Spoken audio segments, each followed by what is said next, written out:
Somewhere in the forgotten archives of a Charleston courthouse buried beneath decades of water damage and neglect lies a birth certificate that should not exist.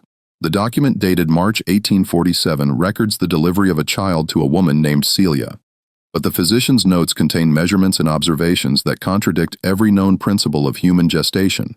The numbers don't align with any medical understanding of pregnancy, then or now. The Charleston Medical Society quietly sealed the related documents in 1849, and 3 physicians involved in the case left the state within 18 months, never to practice medicine again.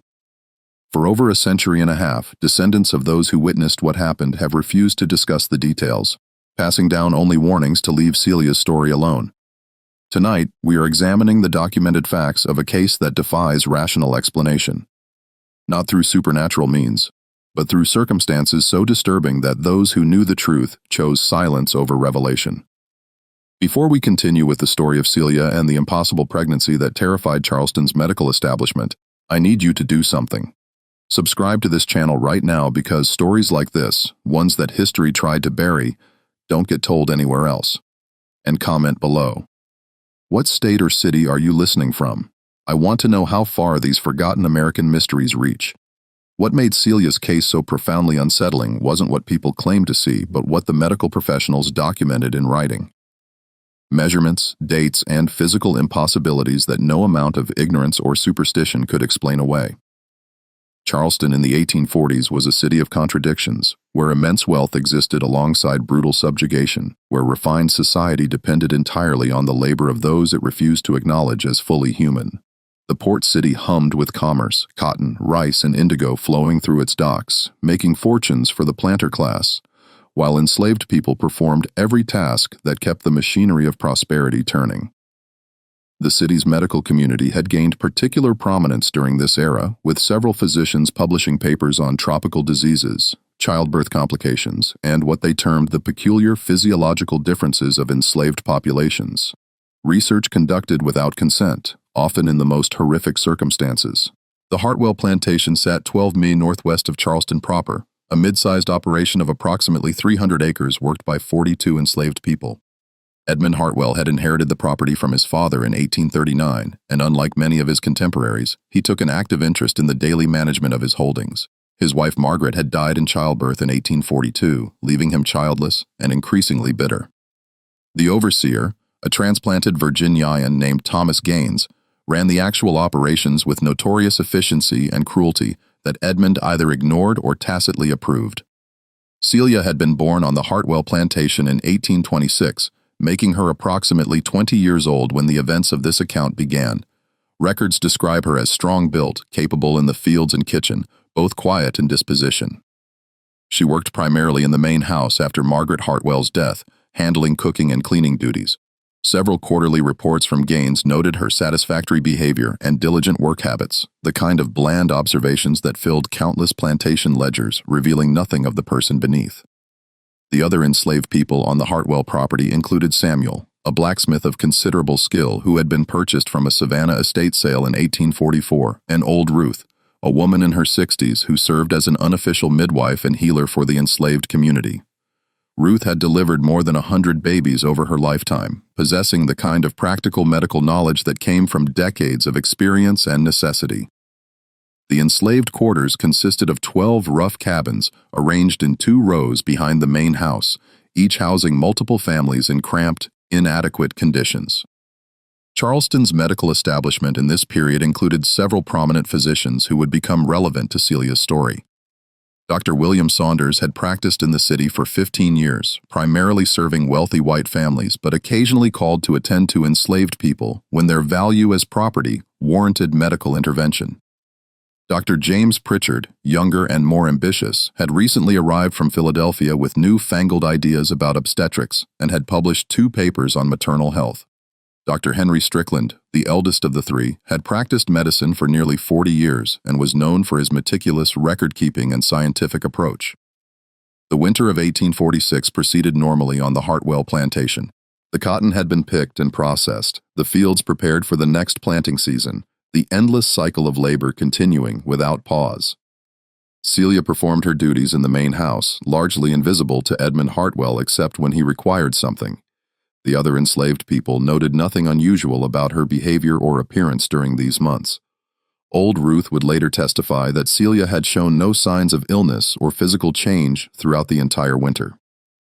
It wasn't until March of 1847 that circumstances would transform Celia from an anonymous enslaved woman into the subject of medical documentation so disturbing that it would haunt Charleston's physicians for years to come. On the morning of March 18, 1847, Celia collapsed while carrying firewood into the main house. Edmund Hartwell, annoyed by the disruption to his breakfast routine, sent for old Ruth to deal with the situation. Ruth arrived to find Celia conscious but in obvious distress, her abdomen rigid and distended, her breathing shallow. What Ruth discovered during her examination caused her to do something she had never done before. She refused to treat the patient and insisted that Edmund send for a white physician immediately. "I ain't touching this," Ruth reportedly told the other enslaved women who had gathered. "This ain't natural. This ain't right. Mr. Hartwell need to get a real doctor." Edmund, irritated by what he perceived as Ruth's superstition, but concerned about the potential loss of property, sent a rider to Charleston to fetch Dr. Saunders.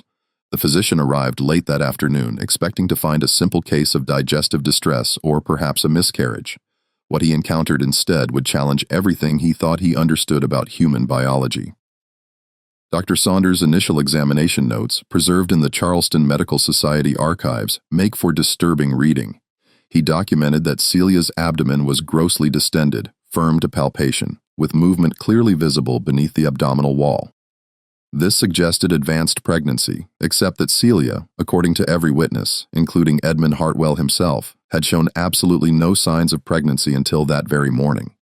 No morning sickness, no enlargement of the breasts, no changes in appetite or behavior, no gradual expansion of the belly that would accompany normal gestation.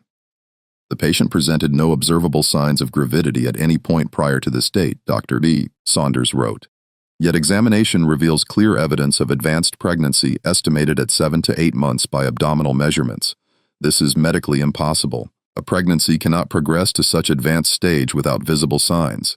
Either the patient has been concealing her condition through methods unknown to medical science, or we are witnessing a phenomenon entirely outside my experience.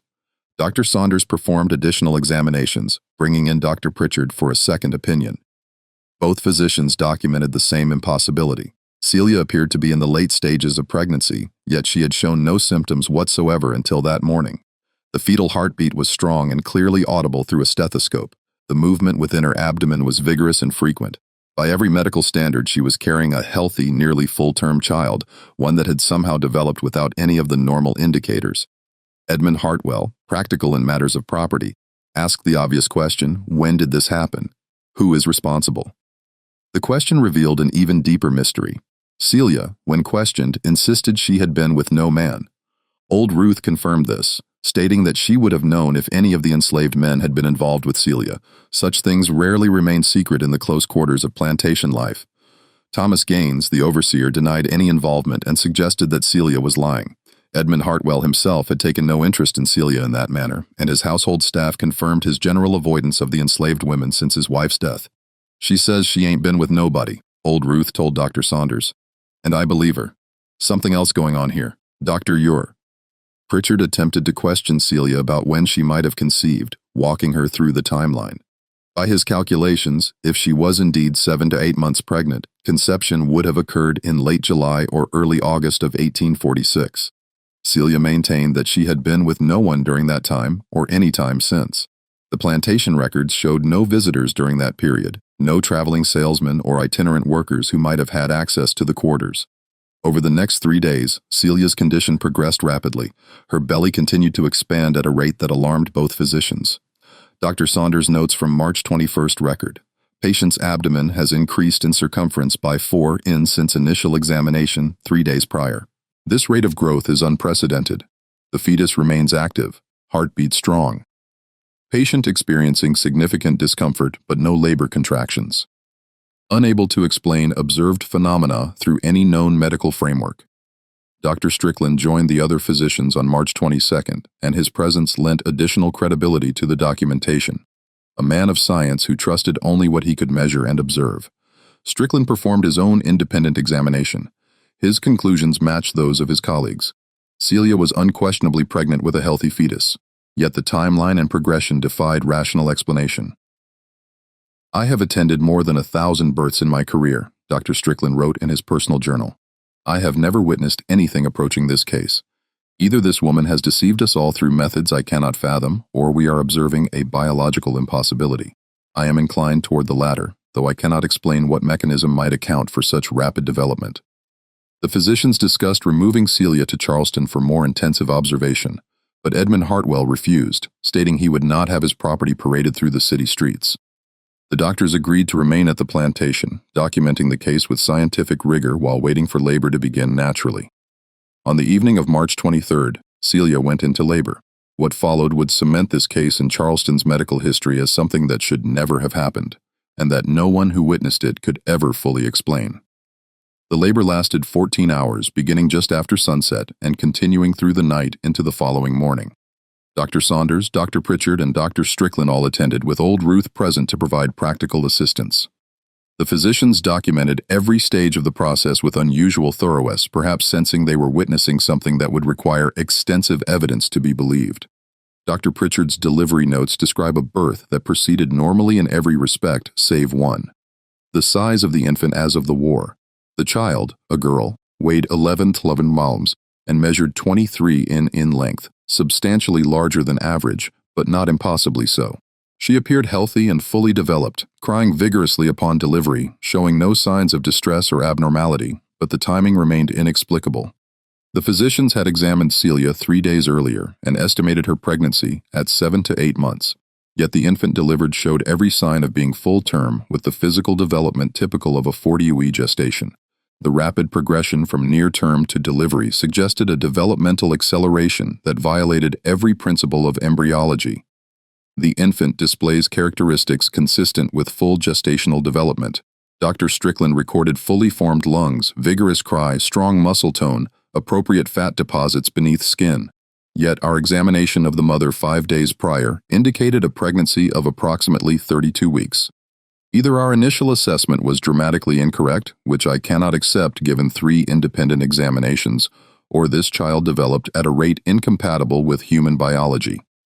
Edmund Hartwell, presented with a healthy enslaved infant girl who would eventually represent additional property value, showed no particular interest in the medical mystery. He named the child Dina, as was his right, and instructed that Celia return to work duties as soon as she recovered. For him, the situation had resolved satisfactorily. He had suffered no property loss and had gained a future worker. But the physicians could not let the matter rest. Dr. Saunders, Dr. Pritchard, and Dr. Strickland convened at Dr. Strickland's Charleston office 3 days after the delivery to review their documentation. They had measurements, dates, multiple independent examinations, all pointing to the same impossible conclusion. Celia had progressed from showing no signs of pregnancy to delivering a full-term infant in less than a week. We must consider the possibility that we were somehow deceived, Dr. Pritchard suggested during their meeting. Perhaps the woman bound her abdomen tightly throughout the pregnancy, concealing her condition until she could no longer do so. Such practices are not unknown. Dr. Strickland shook his head. I examined her clothing. There was no binding, no compression, and no binding could conceal a pregnancy so completely that she showed absolutely no physical changes for 8 months. The breasts alone would have enlarged significantly, her gait would have altered, she would have gained weight beyond the abdominal region. Every enslaved person on that plantation swears she showed no signs whatsoever until the morning of March 18th. Then, what do you propose? Dr. Saunders asked. That the child materialized inside her womb in a matter of days. That human gestation can somehow accelerate to completion in less than a week. Such a claim would destroy our professional credibility. The 3 men sat in silence, confronting documentation that seemed irrefutable, yet described events that could not possibly have occurred. They had witnessed something that challenged the foundations of medical science, yet they could not publish their findings without inviting ridicule and professional destruction. Dr. Strickland made a proposal. We submit a sealed report to the Charleston Medical Society documenting our observations without drawing conclusions. We present the facts as we recorded them, the dates, the measurements, the multiple examinations. We acknowledge the impossibility of what we observed while maintaining that our documentation is accurate. Future medical men with greater knowledge than we possess may be able to explain what we cannot. The other physicians agreed to this compromise. On April 3, 1847, they submitted their joint report to the Charleston Medical Society, accompanied by all their examination notes, measurements, and observations. The society's response came 2 weeks later. The report would be accepted and sealed, but not published or distributed. The case of Celia's impossible pregnancy would be preserved for posterity, but hidden from public scrutiny. The board finds the documentation compelling, but the implications too extraordinary for public dissemination. The society's letter stated, "Such a case, if widely known, would invite sensationalism and undermine public confidence in medical science. The report will be preserved in our archives for potential future study." The physicians accepted this decision, though not without reservation. Dr. Pritchard, in a letter to a colleague in Philadelphia, wrote, "We have witnessed something that defies explanation. Yet we are bound to silence by professional necessity. I cannot say whether we observed a miracle, a deception beyond human capability, or a natural phenomenon so rare and unusual that science has yet to account for it. I know only that I saw what I saw, and it should not have been possible for the enslaved community at the Hartwell plantation." Celia's mysterious pregnancy became a subject of whispered speculation. Some viewed it as a blessing, others as something darker. Old Ruth, who had refused to attend Celia during her initial collapse, maintained her distance even after the successful delivery. "That child ain't right," Ruth told the other enslaved women. "Don't matter that she look healthy. Something wrong with how she came to be." Celia herself recovered physically from the delivery within a few weeks, but those who knew her noticed changes in her demeanor. Where she had previously been quiet and unremarkable, she now seemed withdrawn and fearful. She refused to discuss the circumstances of her pregnancy with anyone, simply insisting she had been with no man and knew nothing more than that. Edmund Hartwell, true to his word, put Celia back to work in the main house. The infant Danina was left in the care of other enslaved women during the day, as was standard practice. For several months, the situation appeared to stabilize into a new normal, a mystery that had been witnessed, documented, and then deliberately buried. But Celia's story was far from over. The impossible circumstances of Danina's conception and rapid development would prove to be merely the first chapter of a mystery that would deepen and darken as the child grew. Danina's early development proceeded normally by all observable standards. She nursed vigorously, gained weight appropriately, and reached typical infant milestones without incident. Edmund Hartwell, satisfied that his property had increased in value without complication, paid little attention to either mother or child beyond ensuring they performed their assigned tasks. But old Ruth, whose decades of experience had taught her to recognize signs others might miss, began documenting troubling observations about the child. Ruth couldn't read or write, but she had an exceptional memory, and she shared her concerns with Samuel, the blacksmith, who could write and secretly kept a journal hidden in his workshop. Samuel's journal entries from late 1847 and early 1848, discovered decades later among the papers of his descendants, provide disturbing details that the white physicians never knew. According to these entries, Danina demonstrated physical and cognitive development significantly ahead of normal patterns. At 6 months, she could sit unsupported and was attempting to pull herself to standing. Milestones typically reached several months later. At 8 months, she spoke her first words, not the babbling approximations of infant speech, but clear, recognizable words. "Ruth, say the child ain't natural," Samuel wrote in October 1847. "Say she growing too fast, learning too quick. Say it remind her of something, but she won't say what. Other women scared of the baby won't hardly look at her. Celia, don't say nothing, just keep her head down and do her work." The accelerated development, while unusual, might have been dismissed as exceptional but not impossible. Some children simply develop faster than others. But other observations recorded in Samuel's journal suggested something more profoundly wrong. "The child don't cry like other babies," Samuel wrote in December 1847. "Ruth say she never heard a baby cry like that. Say it sound wrong, like something trying to sound like a baby but not quite right. Women say they hear the child making sounds at night. Sounds no baby should make." In February 1848, when Danina was approximately 11 months old, an incident occurred that crystallized the enslaved community's fear into something approaching terror. One of the younger enslaved women, a 15-year-old named Grace, was tasked with watching Dinah while Celia worked in the main house. Grace later reported to old Ruth that she had seen Dinah, who should barely have been walking, moving across the cabin floor with unnatural coordination, and that when the child had looked directly at her, Grace had felt such profound wrongness that she had screamed and run from the cabin. "That child looked at me, and I seen something in her eyes," Grace told Ruth, according to Samuel's journal. "Something that know things, something that understand things no baby should understand. I ain't going near that child again." Thomas Gaines, the overseer, noticed the enslaved workers' reluctance to interact with Dinah and attributed it to ignorance and superstition. He reported to Edmund Hartwell that the Negroes have taken some foolish notion about Celia's child, but that it wasn't interfering with work productivity. Edmund, concerned only with maintaining order and output, instructed Gaines to beat the superstition out of them if necessary, but otherwise ignore the matter. Celia herself had become increasingly isolated within the enslaved community. The other women who had previously included her in their conversations and shared tasks now avoided her when possible. Celia seemed to understand their fear and made no effort to combat it. She cared for Dinah with mechanical efficiency, fulfilling the basic requirements of motherhood without the warmth and engagement typically seen between mother and child. "Celia treat that baby like she's scared of it too," Samuel recorded in March 1848. "Hold it when she have to, feed it when she have to, but soon as she can put it down, she do. Never sing to it like mothers do, never play with it, just do what she must and nothing more." The situation might have continued indefinitely in this state of uneasy stability, with the enslaved community frightened but silent, and the white residents of the plantation blissfully unaware of any problem. But in April 1848, circumstances would force the mystery back into the open in a way that could not be ignored. Dr. Pritchard, who had been one of the attending physicians at Dinah's birth, happened to be visiting a neighboring plantation on medical business when he encountered Celia and the child outside the Hartwell property. Curious about how the infant from the impossible pregnancy had developed, he approached to conduct an informal examination. What he observed alarmed him profoundly.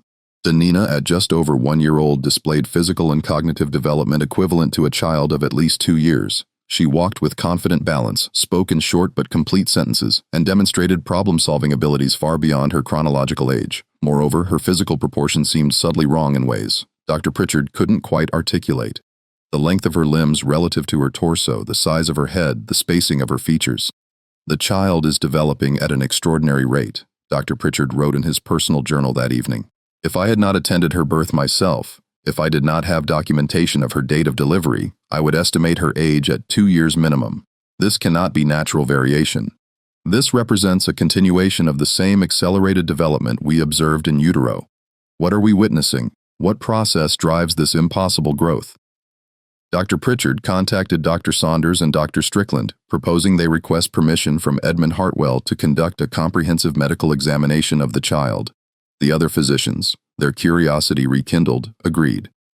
They approached Hartwell with their request, framing it as an opportunity to document a medically significant case that might enhance Charleston's reputation for scientific inquiry. Edmund, flattered by the attention and curious about whether Dinah's unusual development might increase her eventual value as property, granted permission for the examination. On April 28, 1848, the 3 physicians returned to the Hartwell plantation to study the child who should not have existed.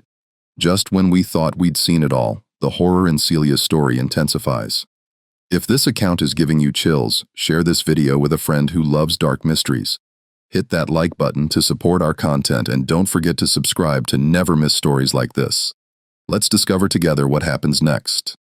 The examination took place in the main house parlor with Edmund Hartwell observing and Celia standing silently in the corner, her face carefully empty of expression. The physicians had brought measuring instruments, developmental assessment tools, and detailed charts for recording their observations.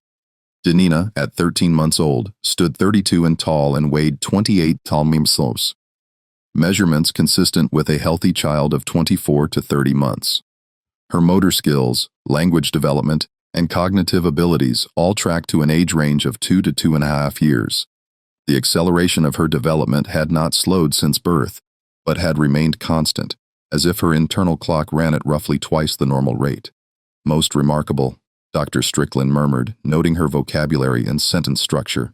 "The child speaks with clarity I would not expect until at least 24 months, yet she is barely past her first birthday. But the physician's wonder began to shift toward unease as they continued their examination. Dr. Pritchard noted that Dina's reflexes were unusually sharp. Her responses to stimuli almost preternaturally quick. Her eyes tracked movement with an intensity and focus more typical of much older children, and there was something in her gaze, a quality of attention and awareness that seemed unsettling in an infant. She watches us. Dr. Saunders observed quietly with purpose, as if assessing us. The most disturbing observations came during the physical examination. When Dr. Strickland attempted to examine Dina's throat and mouth, the child pulled away with surprising strength. When he persisted, she looked directly at him and said with perfect clarity, "No, that hurts." The three physicians exchanged glances. The statement itself was unremarkable. Many toddlers express reluctance during medical examinations, but the clarity, the intonation, the deliberate communication of complex concepts suggested a level of development far beyond even the accelerated timeline they had been documenting. "How old are you?" Dr. Pritchard asked the child, more as an experiment than expecting a meaningful response. Dina looked at him for a long moment, then said, "I don't know. How old are you?" The question, with its implied understanding of age as a concept and its deliberate reversal of the inquiry, should have been beyond a child of 13 months. Edmund Hartwell laughed, delighted by what he perceived as precocious wit. The physicians did not laugh. They completed their examination in silence, recording measurements and observations with increasing discomfort. The child was healthy by every standard medical metric: strong heartbeat, clear lungs, good muscle tone, appropriate weight for her height. But the totality of what they were observing suggested something profoundly wrong, despite the apparent health. As they prepared to leave, Dr. Strickland made an unusual request. "Mr. Hartwell, I would like to examine the mother as well, if you permit. I want to ensure she is fully recovered from the delivery and check for any lingering complications." Edmund waved his hand dismissively. "Do as you wish. I have business to attend to." He left the room, taking Dina with him. Alone with Celia and the other physicians, Dr. Strickland asked the question that had been troubling all three of them. "What happened to you? The truth, please. We are physicians. Whatever you tell us, we need to know the medical facts." Celia stood silent for a long moment, her hands clenched at her sides. When she finally spoke, her voice was so quiet they had to lean forward to hear. "I told you the truth before. I've been with no man. I don't know how that child come to be inside me. One day I was normal. Next day I could feel something there growing fast, real fast. It hurt like something eating me from the inside, getting bigger and bigger. I wanted to die before that thing was born." "You referred to your daughter as that thing," Dr. Pritchard noted gently. "Why?" "Because she ain't right," Celia said. And for the first time, genuine emotion cracked through her careful facade. "I birthed her, but she ain't mine. She came from somewhere else. She using me, used my body to get born, but she ain't my child. I know a mother's supposed to love her baby, but when I look at her, all I feel is wrong, like something wearing a baby's skin." The three physicians stood frozen, unsure how to respond to this confession. Dr. Saunders attempted rationality. Women sometimes experience difficulty bonding with their infants, especially under circumstances of trauma. Or, "I ain't crazy," Celia interrupted, her voice sharp. "I know what you're thinking. Poor slave woman don't know no better. Got strange ideas. But you seen her. You examined her. You know something ain't right. You got your measurements and your numbers, but you can feel it too, can't you? That child ain't natural." The physicians could not deny the unease they had felt during the examination. Dr. Strickland cleared his throat. "We have documented certain unusual aspects of the child's development. Her growth rate is unprecedented. But unusual is not the same as what I'm telling you," Celia said. And now there was fear in her voice, raw and undisguised. "Is that child know things? She understand things no baby should understand. And she getting stronger. She keep growing at this rate, keep getting smarter this fast. What's she going to be in another year? In 2 years? Something that can pass for a child but ain't one." Before any of the physicians could respond, the parlor door opened and Edmund Hartwell returned with Dina toddling beside him. "Are you finished with your examination?" he asked. "I have work to attend to." The physicians gathered their instruments and departed, thanking Edmund for his cooperation. As they rode back toward Charleston, none of them spoke until they were well clear of the plantation. "That woman is terrified of her own child," Dr. Pritchard said finally, "and after that examination I cannot say her fear is entirely irrational." "We are men of science," Dr. Strickland replied, though his voice lacked conviction. "There must be a rational explanation for the child's accelerated development, some rare condition, perhaps genetic in nature, that we have not yet documented or understood." "And if there is not," Dr. Saunders asked, "if what we are observing falls outside the bounds of natural phenomena, what then?" The question hung in the air unanswered. They submitted a second sealed report to the Charleston Medical Society documenting Diner's continued accelerated development and the disturbing aspects of their examination. The Society's response was curt: "Continue observation if possible. Do not discuss case publicly. Further investigation warranted, but further investigation would prove difficult." When Dr. Pritchard attempted to schedule a follow-up examination 3 months later, Edmund Hartwell refused. "The child is healthy and valuable," he wrote in response. "I see no need for continued medical intrusion. You have your documentation. Be satisfied with that." The physicians had no legal recourse to force the issue. Denina and Celia were property, and Edmund had every right to deny access. Frustrated but powerless, they could only wonder about the child's continued development from afar. Samuel's journal entries from this period reveal that conditions at the Hartwell plantation were deteriorating. The enslaved community's fear of Dinina had intensified rather than diminished as she grew, as several workers requested reassignment to field duties specifically to avoid contact with Celia and the child. Thomas Gaines, irritated by what he viewed as irrational superstition, responded with increased brutality, using the whip more frequently to enforce compliance. "People scared," Samuel wrote in July 1848, "not just of the child, but of what might happen because of the child. Feel like something bad coming, something we can't see yet, but we know it's there, like a storm building. Ruth say the child going to bring death to this place, say she's seen it before, long time ago when she was young. Won't tell what she mean by that." In August 1848, Dina turned 17 months old. According to Samuel's observations, she now displayed development equivalent to a 3-year-old child. She spoke in complex sentences, understood abstract concepts, and exhibited problem-solving abilities that left the enslaved workers simultaneously amazed and disturbed. She had also begun exhibiting behaviors that suggested an understanding of the plantation's social hierarchy and her place within it, an awareness that seemed impossible for a child of her age. "The child knows she property," Samuel recorded. "Know what that mean? Watch Mr. Hartwell like she's studying him. Watch Gaines, too. Don't act like a child. Not really. Act like something pretending to be a child, learning how to be human." On September 3, 1848, something happened that would transform the situation from mysterious to actively dangerous. Thomas Gaines, drunk and angry after a dispute with Edmund Hartwell over plantation accounts, encountered Celia in the main house kitchen. What transpired is documented only through Celia's later testimony and the observations of other enslaved workers who heard the commotion. Gaines, in his intoxicated state, made advances toward Celia that she rejected.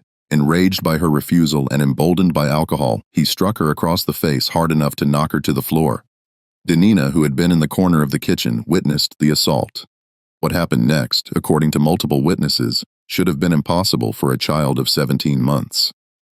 Denina walked deliberately to where Gaines stood over her mother and said in a voice clear and cold, "You should not have done that." Gaines, startled by the child's intervention, laughed. "What are you going to do about it, little Piccanini?" Denina looked up at him, and several witnesses later reported that something in her eyes changed, a quality they could not adequately describe, but that filled them with primal fear.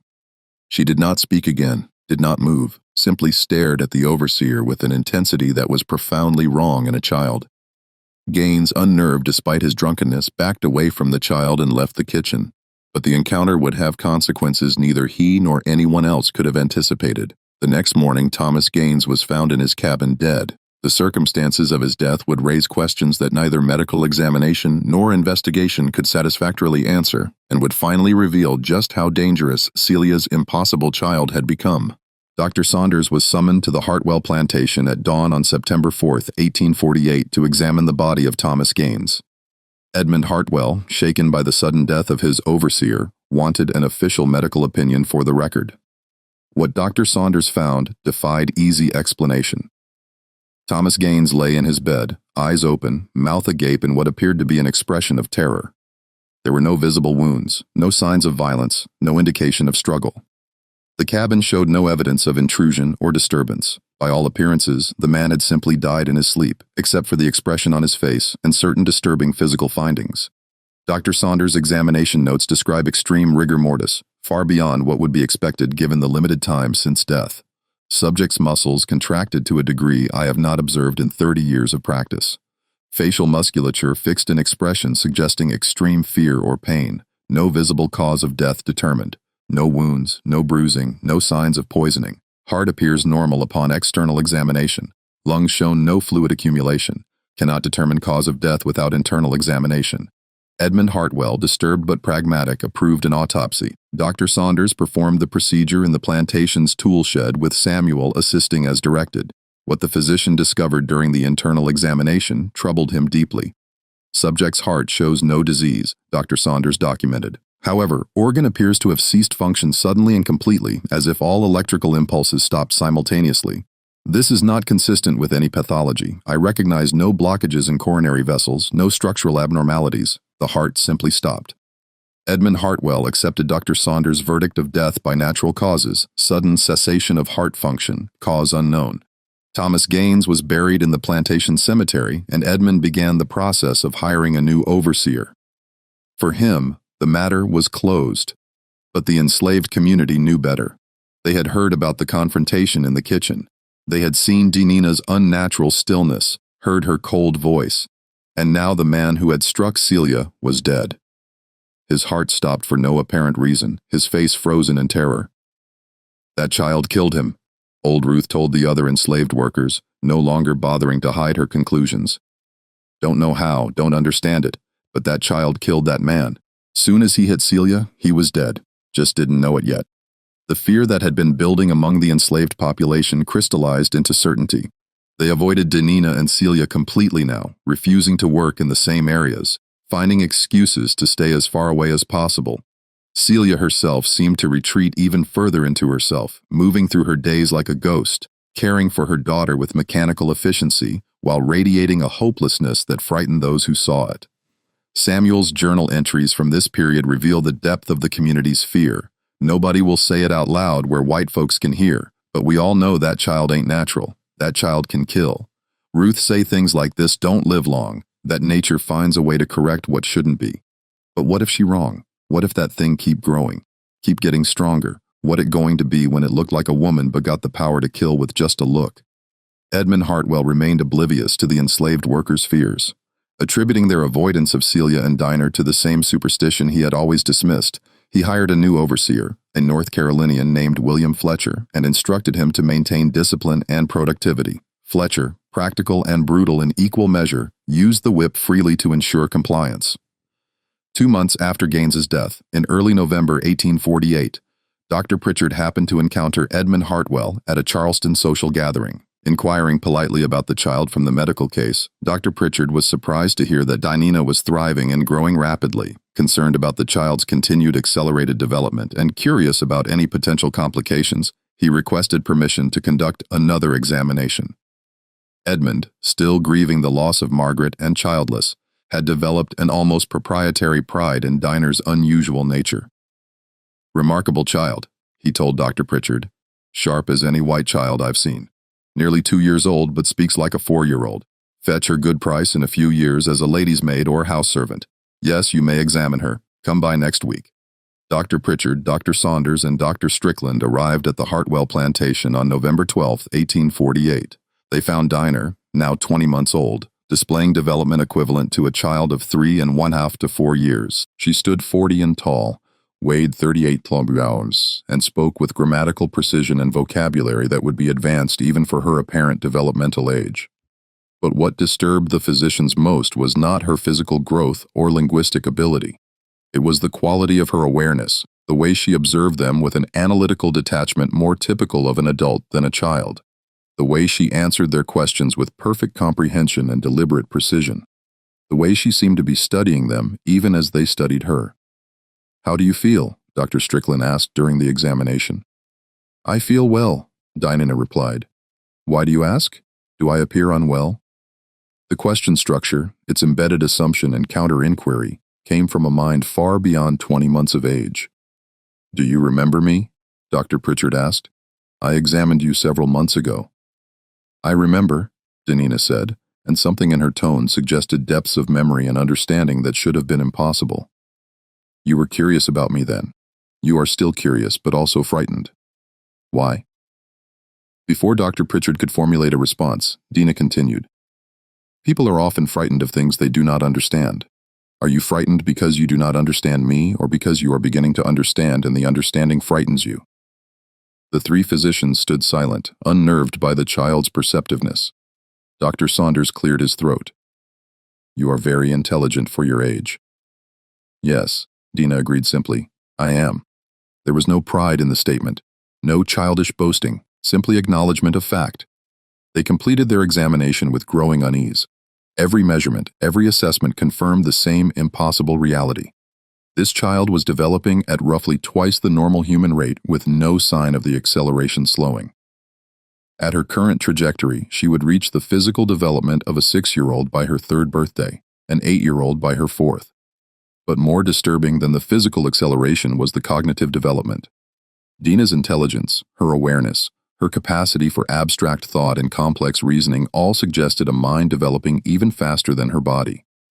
What would such a mind be capable of as she matured? What would she become? Dr. Strickland took Edmund Hartwell aside after the examination. "Mr. Hartwell, I must speak candidly. This child's development is beyond anything documented in medical literature. Her cognitive abilities are advancing at a rate that concerns me deeply." "I would recommend what?" Edmund interrupted. "That I be concerned about an exceptionally intelligent slave child." "Doctor, you perplex me. The child is healthy, growing well, and remarkably intelligent. These are assets, not problems.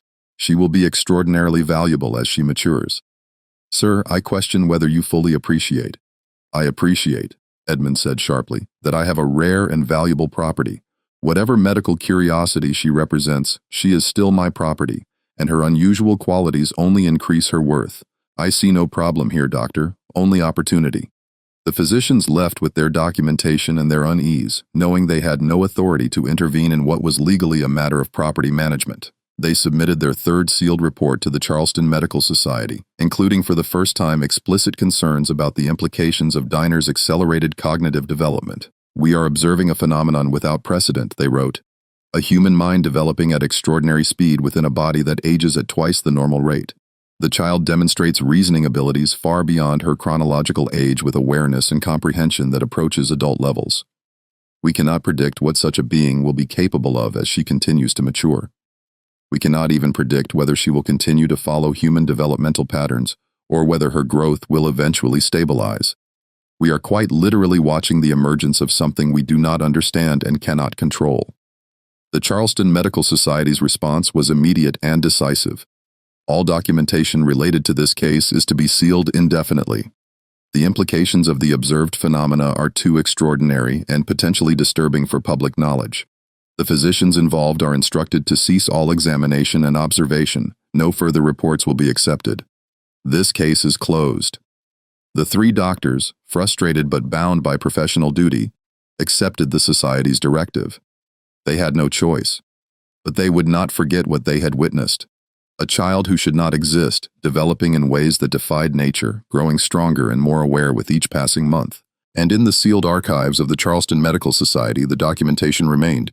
Measurements and dates that proved the impossible had happened. That a pregnancy had progressed from invisible to full term in less than a week. That a child was aging at twice the natural rate. That something profoundly wrong had taken root in the body of an enslaved woman and was growing toward an unknown and potentially terrifying maturity. Celia, the only person who truly understood what she had birthed, continued her daily existence in quiet desperation. She cared for Dinah because she had no choice. But those who watched her saw a mother who lived in constant fear of her own child. She never sang to Dinah, never played with her, never showed affection. She performed the minimum required tasks and nothing more, as if any additional engagement might invite catastrophe. Old Ruth, whose knowledge extended back decades, and whose understanding went beyond what she could articulate, finally revealed to Samuel what she had been reluctant to speak aloud. "I seen something like this once before," she confessed in December 1848.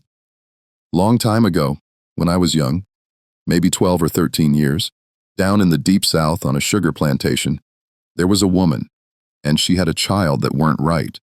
Child that grew too fast, knew too much, could do things that scared everybody. Master of that plantation tried to sell the child away, but nobody would buy it once they met it, so the master tried to get rid of it another way." She paused, her face troubled. "The woman, the mother, she drowned herself and the child both in the river. Said it was the only way to stop what was coming. Said the child wasn't really her child, that something else was using her body to get born, and that it would bring death to everyone if it was allowed to live." "What you saying?" Samuel asked, though he already knew. "I'm saying Celia's child ain't the first one like this," Ruth replied. "And what happened last time this happened, it ended in death. That woman knew. She knew her child had to die and that she had to die with it.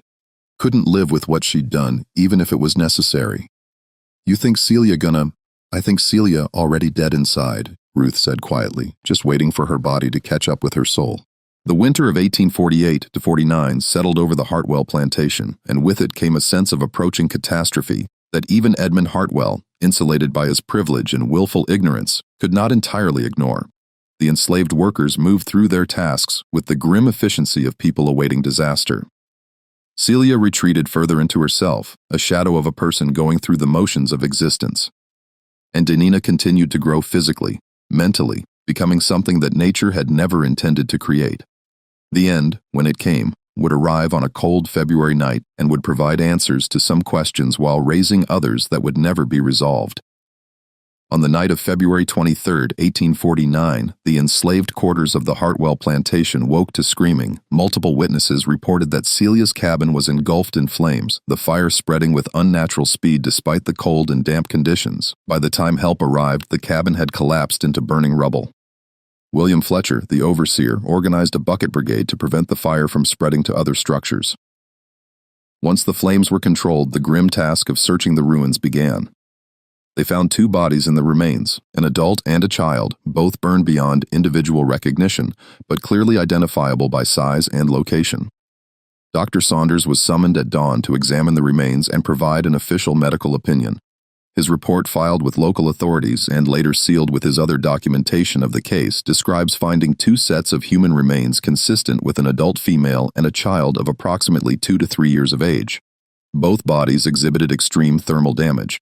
However, certain findings suggest the fire may not have been accidental. The cabin's door, according to multiple witnesses, had been found barred from the inside, not secured with the simple latch that normally closed it, but blocked with furniture pushed against it, making escape impossible.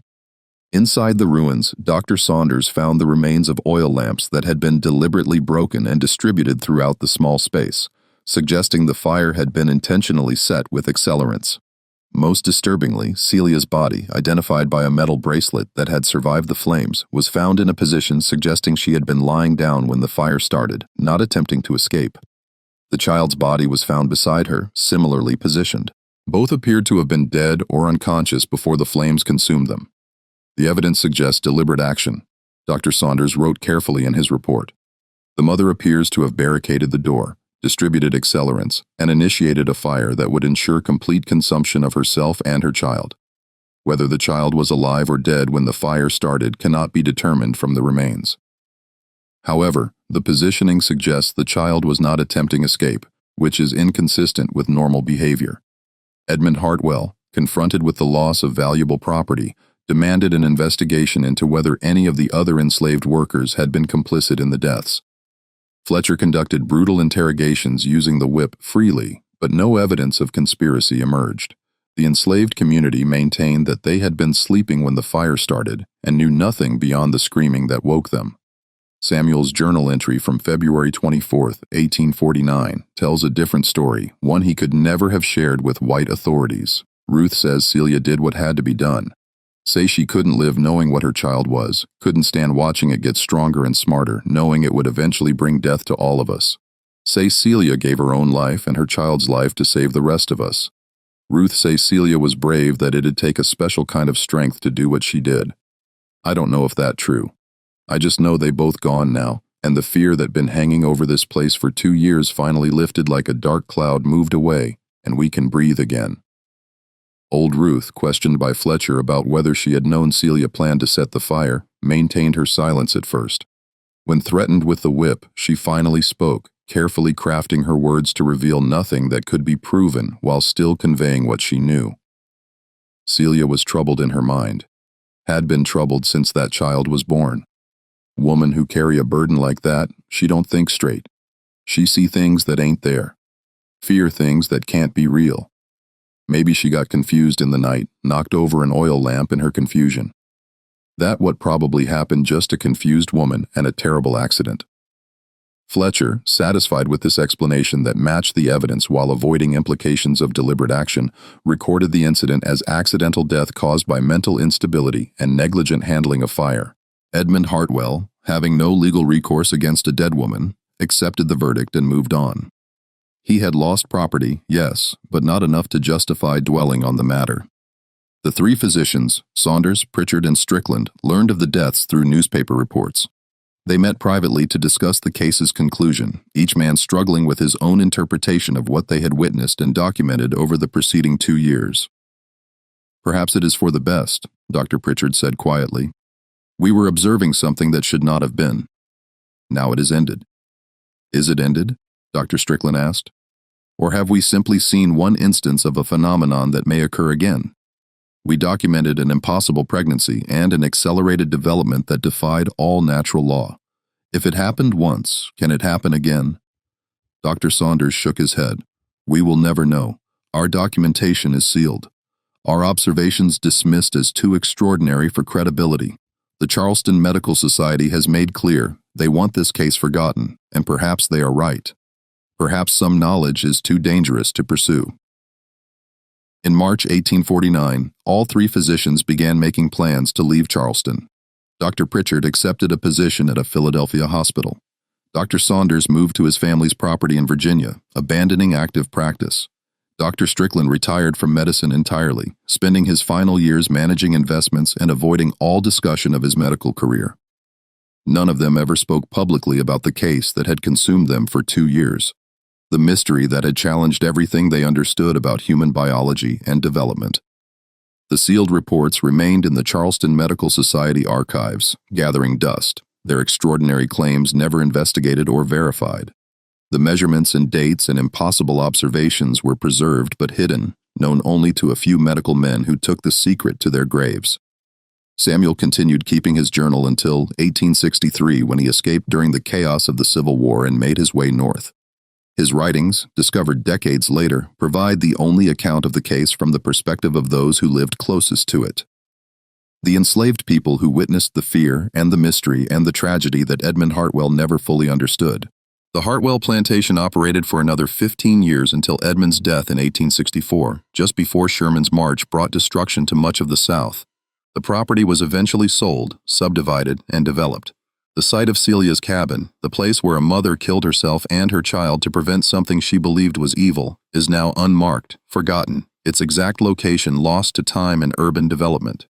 But the documentation remains, sealed in archives, telling a story that medical science could not explain then and has never satisfactorily explained since. A pregnancy that progressed from invisible to full term in less than a week. A child who aged at twice the natural rate with a mind that developed even faster than her body. A mother so terrified of what she had birthed that she chose death over allowing it to reach maturity. And 3 physicians who documented it all with scientific precision, then fled from their own discoveries, unable to reconcile what they had witnessed with what they believed possible. Was Celia's pregnancy the result of some unknown medical condition, some rare genetic anomaly that accelerated development in ways science has yet to document? Was her fear of Dina the product of trauma and mental illness? Or did she perceive something real that others missed? Was Thomas Gaines's death truly natural, despite its suspicious timing and disturbing circumstances? Did Celia deliberately murder her child and herself? Or was the fire truly an accident? As the official record states, the answers died with Celia in that February fire, and perhaps that is as it should be. Some mysteries resist resolution, not because the truth is impossible to find, but because the truth would be impossible to accept. This case shows us how much we still do not understand about human biology, about the mysteries that can occur within a woman's body, about the limits of medical knowledge and the dangers of assuming we comprehend all that nature can produce. It reminds us that not everything can be explained, that some phenomena fall between the cracks of our understanding, neither clearly natural nor clearly impossible. What do you think of this story? Do you believe everything was revealed? Do you think Celia was right to do what she did, or was she destroying an innocent child out of irrational fear? Leave your comment below with your theories. If you enjoyed this tale and want more dark historical mysteries like this, subscribe now, hit the notification bell, and share this video with someone who loves stories that challenge everything we think we know about the past. I'll see you in the next video, where we'll explore another forgotten chapter of American history that was deliberately buried, and for good reason, and for good reason, and for good reason, and for good reason, and for good reason, and for good reason.